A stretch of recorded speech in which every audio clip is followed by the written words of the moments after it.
Se disparan las armas en lo que parece ser la batalla más épica entre el ejército mexicano y los cárteles mexicanos de la historia. Un equipo de élite acaba de ser enviado por el gobierno. ¿Sabías que México acaba de liberar a un grupo secreto de fuerzas especiales diseñado para acabar con todos los cárteles? Hoy te mostraré cómo esta unidad de élite ya lanzó su primer movimiento explosivo, desatando un enfrentamiento sin precedentes. Número 3. El punto de no retorno. La declaración de guerra de México. México acaba de cruzar el punto de no retorno. El gobierno ha desplegado oficialmente una fuerza de ataque militar de élite con la única misión de destruir todos los cárteles que operan dentro de sus fronteras. Eso no es una hipérbole, no es teatro político. Es una declaración de guerra directa, una campaña a gran escala para desmantelar las organizaciones criminales más poderosas, violentas y ricas del hemisferio occidental. Y, sin embargo, en cuanto se anunció el plan, expertos en seguridad, expertos de inteligencia e incluso veteranos de las fuerzas especiales de UI comenzaron a dar la voz de alarma. Esta supuesta solución podría crear una pesadilla mucho peor que la enfermedad que pretende curar. Los cárteles mexicanos embolsan miles de millones con B, cada año a través del narcotráfico, el tráfico de personas y la venta ilegal de armas. Están arraigados no solo en montañas remotas o pueblos fronterizos, sino también en la política, los negocios y comunidades enteras. Se han arraigado tan profundamente que muchos mexicanos no solo les temen, sino que confían en ellos. Y ahora, el gobierno cree que un nuevo escuadrón de élite va a derribarlo todo. Eso no solo es audaz, sino peligroso. Porque esta es la escalofriante realidad. Cuando se corta el dinero a un cártel, no desaparecen, sino que se vuelven salvajes.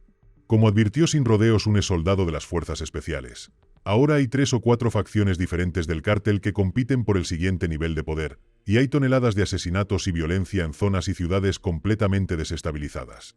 Aquí es donde la historia se vuelve más oscura. No solo verán la narrativa, con el respaldo del gobierno, de que México finalmente contraataca, sino también las consecuencias ocultas, aquellas que nadie quiere admitir abiertamente.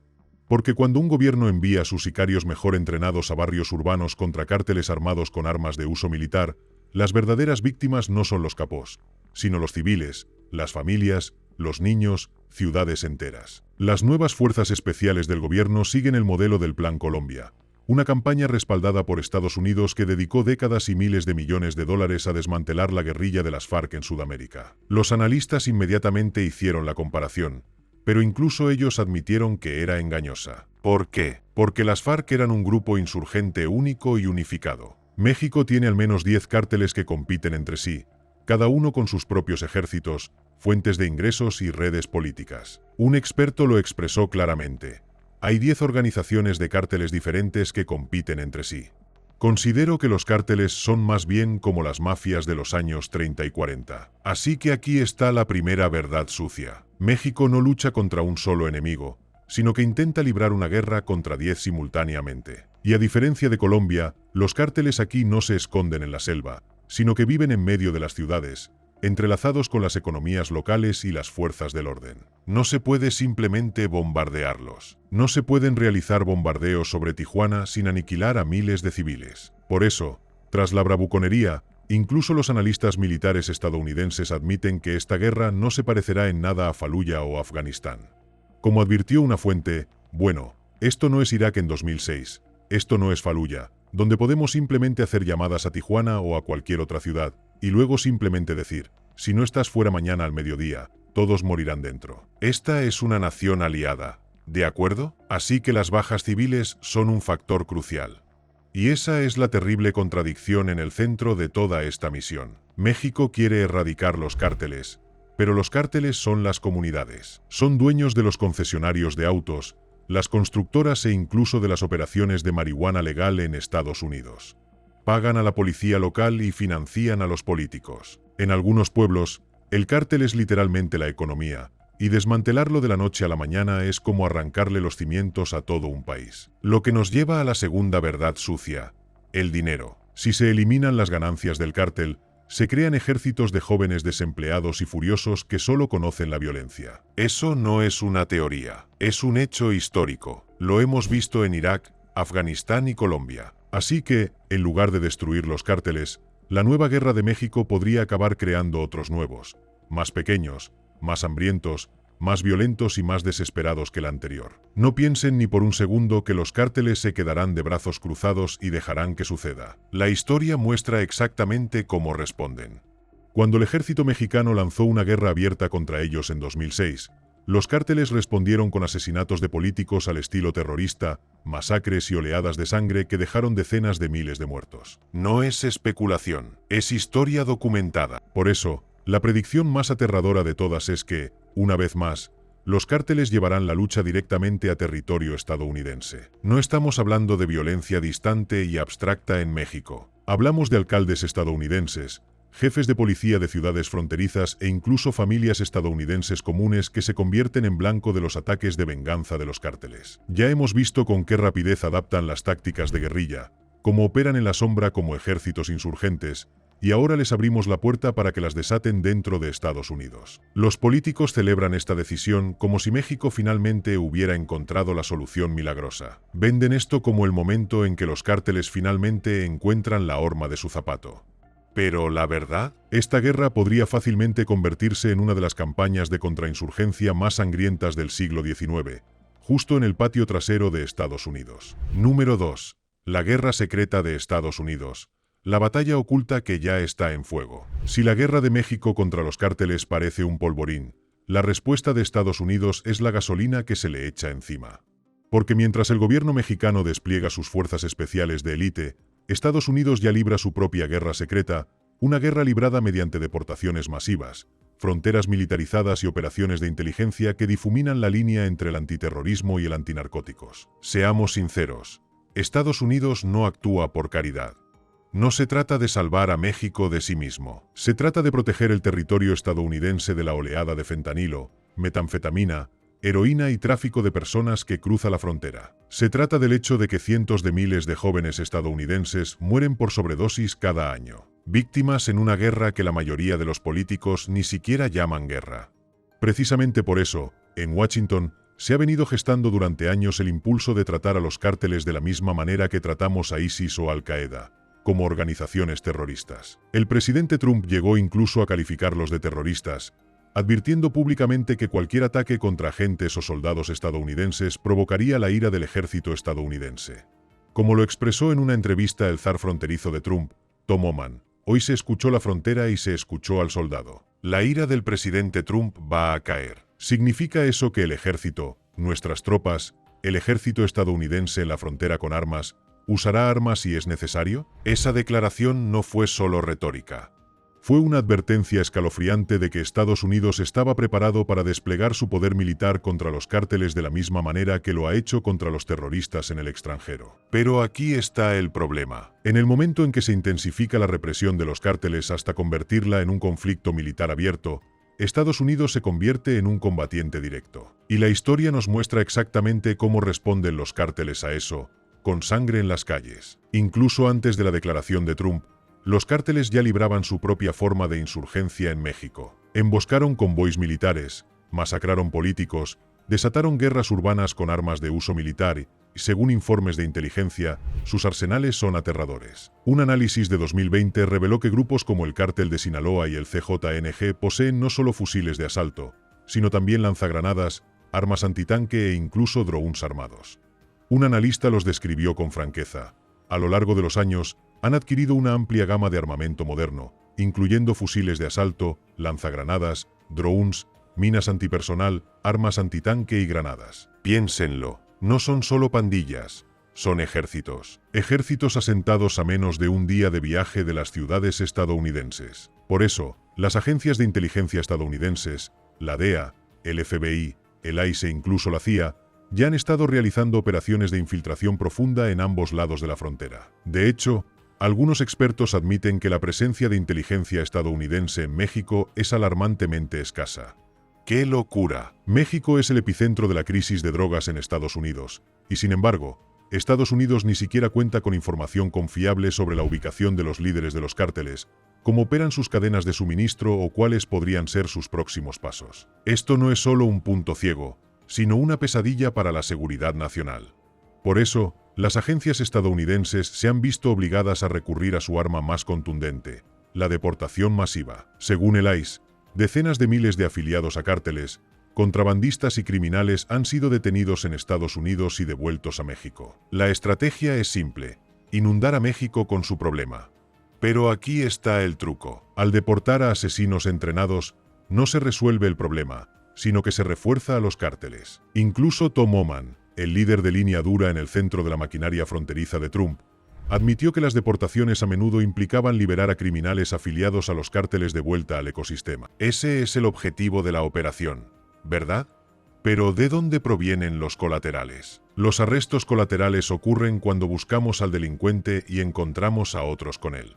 Y les hemos dicho a los agentes de ICE que harán cumplir la ley. A diferencia de la administración anterior, no les estamos diciendo a los agentes de ICE que ignoren la OCTUC, que ignoren la ley de inmigración. Ustedes, los agentes de inmigración, hagan cumplir esas leyes. En otras palabras, cualquiera que sea atrapado en la redada es arrojado al otro lado de la frontera, donde los cárteles lo atrapan, lo arman y lo devuelven directamente a la lucha. Es un círculo vicioso. Aunque Washington lo presenta como una solución de mano dura contra la delincuencia, la realidad es mucho más inquietante. Estados Unidos está fortaleciendo a los mismos cárteles que dice combatir. Pero la deportación no es la única arma. La frontera sur se ha transformado en una fortaleza militarizada. Muros, alambre de púas, miles de soldados y tecnología de vigilancia propia de una zona de guerra. Oficialmente, se trata de detener los cruces ilegales. En la práctica, se trata de cortar las rutas de suministro de fentanilo y trata de personas de los cárteles. Y según los estrategas militares, está funcionando, al menos a corto plazo. En otras palabras, el muro no es el fin de la guerra, es la chispa que la enciende. Porque al privar a los cárteles de miles de millones de dólares en ganancias del narcotráfico, no los debilitas, los provocas. Y los expertos ya advierten que la próxima ola de violencia de los cárteles se extenderá directamente a las ciudades estadounidenses. Imaginen que San Antonio, Phoenix o San Diego se enfrentan de repente a los atentados con coches bomba y asesinatos políticos que han sido una dura realidad en México desde hace mucho tiempo. No es una hipótesis, ese es un pronóstico escalofriante. Los cárteles ya cuentan con la infraestructura necesaria en Estados Unidos para lograrlo. Las investigaciones han revelado que poseen negocios, blanquean dinero a través de tiendas legítimas y operan en las ciudades estadounidenses, todo ello con un perfil bajo. ¿Por qué? Porque el dinero del narcotráfico fluía libremente. Pero si Estados Unidos obstruye ese oleoducto, ¿qué les impedirá desatar el caos en territorio estadounidense? Esto es lo que los políticos no quieren que escuches. La supuesta guerra de Estados Unidos contra los cárteles no es limpia, no está controlada y no es nueva. Durante décadas, Estados Unidos ha estado moviendo los hilos tras bambalinas, a veces con un éxito impactante y otras con consecuencias catastróficas. Basta con mirar el Plan Colombia. Ese esfuerzo, respaldado por Estados Unidos, invirtió más de 15.000 millones de dólares en una guerra de 20 años para desmantelar el imperio de la cocaína en Sudamérica. ¿El resultado? Las FARC entregaron las armas y se transformaron en un partido político. Parece un éxito, ¿verdad? Pero la verdad es esta: el tráfico de cocaína nunca desapareció. Simplemente cambió de ruta y se transformó en nuevas organizaciones. ¿Y adivinen quién aprendió de esa estrategia? Los cárteles mexicanos. El secreto sucio que nadie quiere revelar en cámara. Estados Unidos ayudó a crear este monstruo. Durante décadas, la demanda estadounidense de drogas ha sido la principal fuente de financiación de los cárteles. Cada gramo de fentanilo, cada kilo de cocaína, cada cargamento de metanfetamina, todo existe porque los estadounidenses siguen comprándolo. Como señaló con amargura un analista, surgirán más entidades similares a cárteles que reemplazarán y llenarán el vacío. En otras palabras, se pueden matar jefes, asaltar complejos y construir muros.